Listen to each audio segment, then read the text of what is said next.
ده حقك يا زوالي، بين حقه وين وين، ده حقك يا زوالي، بين حقه وين وين. لليوم الرابع على التوالي ينفذ عمال نزل الهناء اعتصامهم أمام مقر ولاية سوسة.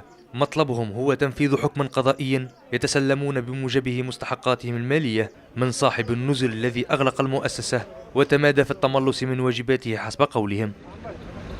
نفذنا عليه حكم بتاع 3 شهور ما خلصناش، سبتمبر اكتوبر ونوفمبر، وعندنا فيهم حكم من 197 عامل. دخل هو ما في بالوش بالقضيه، نفذ معناها عاجل، تنفيذ عاجل. جاء هو في الله قال لي تنزلوا على القضيه هذه، وش اعطيكم اللي فوق ال 50 22 شهريه، واللي تحت ال 50 26 شهريه. قبلنا وتنزل، ما لازم تنزلوا على القضيه هذيك، وقت اللي تنزلنا واحنا وصححنا له وكذا كل شيء، وتهنى على القضيه والكل، ولا معناها يتجبد التالي. دخلت عمري 19 سنه، تو عمري 54 سنه، وين باش نمشي؟ شكون باش يخدمني؟ شكون باش يخدمني؟ أنا عندي ولدي عمره 19 سنه في الباك يطلب لي في دينار ندور وجهي، وين باش نمشيو احنا؟ اقل وحده فينا عندها خدمه 25 سنه، دخلت عمري 19 سنه 54 سنه، فما خدمه اخرى باش تخدمني، فما بلاصه اخرى باش تخدمني. يعني احنا لنا طالبين، لنا باش نطلبوا، لنا طالبين صدقه، لنا طالبين حقنا. اكاهو بلونجير نخدم عام اليوم. قد عندك؟ عندي 21 عام. وشيء ما فماش؟ شيء ما كنت شيء، ولادي بايتين بالشر وهم طايشين، نمشي اللي بالدواء بالحرام ويعلم ربي بحال. المريض مسكين يعلم الله بحال. ما عندوش حتى يحكي بلا فما. هذا كل نحكي له، ما عندي بالحق. ما عندك ما خذيتش شهريه؟ 8 شهور ما خذيتش، 8 شهور ما خذيتش حتى ملي. بات في الحلاقيم وبات تحت العيون، ولادي بتايشين في الدار. قال لا رجل بابا اعطيني باش نطبع ورقه، نقول له ما عنديش يا وليدي. يسكن في ولايه مدينه. الشعب فد وتكمل زي الجن، الشعب فد وتكمل زي الجن. كايرين البنكة السنة، الحانوت السنة، الكراء يا اخوي اخرج 9 شهور ما نعطيكش كراش. استعمل لي انت، استعمل تخرجني ولا تخليني نسكت.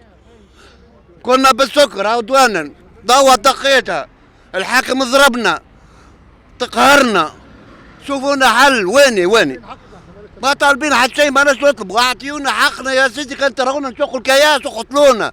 اعطيونا حقنا تعبنا. انا كان فيك تو سكر طلالي يعرف عليها ربي حالي يقول باش يزورني توا.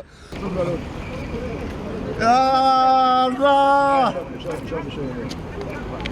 خذتنا بنتي للطلبة بس تخرج تعطيني عشان قالوا مضروبة. انا اللي قلت لكم بعائلة فمي هوا خليته يشتري انا هوا بامي شكرا. حسبي الله ونعم الوكيل. إنها ذروة الأزمة التي لمسنا انفراجها عندما سمح والي الجهة لمجموعة من العمال بلقائه في مكتبه، أين اصطدم فريقنا الصحفي برفض دخولنا، مما جعلنا ننتظر خروجهم على أمل أن نسمع بشرى. ننتظروا حتى اللي يجي سي كمال من الجزائر في ندوه، سي كمال عمران رئيس التفقديه باش يحضر معنا، ووقتها باش نعملوا جلسه ونشوفوا واش باش نعملوا. وكاو ما فماش حاجه الاضافه، ما فماش باب ما دقيناش عليه، من العمده حتى للولايه حتى المحاكم، وصلنا حتى معناها للوكيل العام للجمهوريه قبلنا، وكل باب ندقوا عليه يقول لك عندك الحق عندك الحق. عبينا الكونت نتاعنا تعبى بالحق، لكن ما لقيناش شكون يصرفونا الحق هذا. اقل واحد منا تشوفها من الخدامه هذوما عنده 25 سنه منخرط في الاتحاد، فهمني ولا؟ اقل واحد 25 سنه منخرط في الاتحاد. احنا كي ما نلقاوهوش في ظروف كيما هذه باش نعملوا به الاتحاد؟ لكن جات امور سياسيه راه بتيجي هكا ولا؟ شيء طبيعي. احنا كاتحاد شغل من ورانا معناها العمال المؤسسه دي نحملوا مسؤوليه كامله. المعز ادريس صاحب المؤسسه، وشيء طبيعي الكل طرف ساهم في تعكير الجو هذايا وفي معناها عدم مد المستحقات للعمال هذوما. السيد الوالي شيء طبيعي معناها التجاوب نتاعو ما كانش معناها مقنع صراحه، نظرا انه السلطات الجهويه ما قدرتش انه تجيب صاحب المؤسسه هذايا على طاوله المفاوضات، وهذا في حد ذاته معناها سابقه اختراع راو أنه صاحب المؤسسة هذا أقوى وأكبر من الأطراف الكل، ولهذا معناها يلزمها الناس الكل تحمل مسؤولياتها سواء وطنيا سواء جهويا.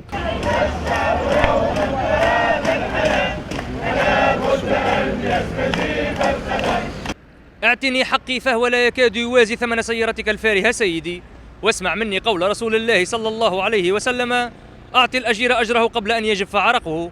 إنها رسالة أمهات وآباء من عملة نزل الهناء ممن أمضوا السنين عملا وها هم الآن يجففون عرقهم تحت شمس حارقة أمام مقر ولاية لم تجد لهم حلا غير الانتظار. حمدي بن صالح، قناة المتوسط، سوسة.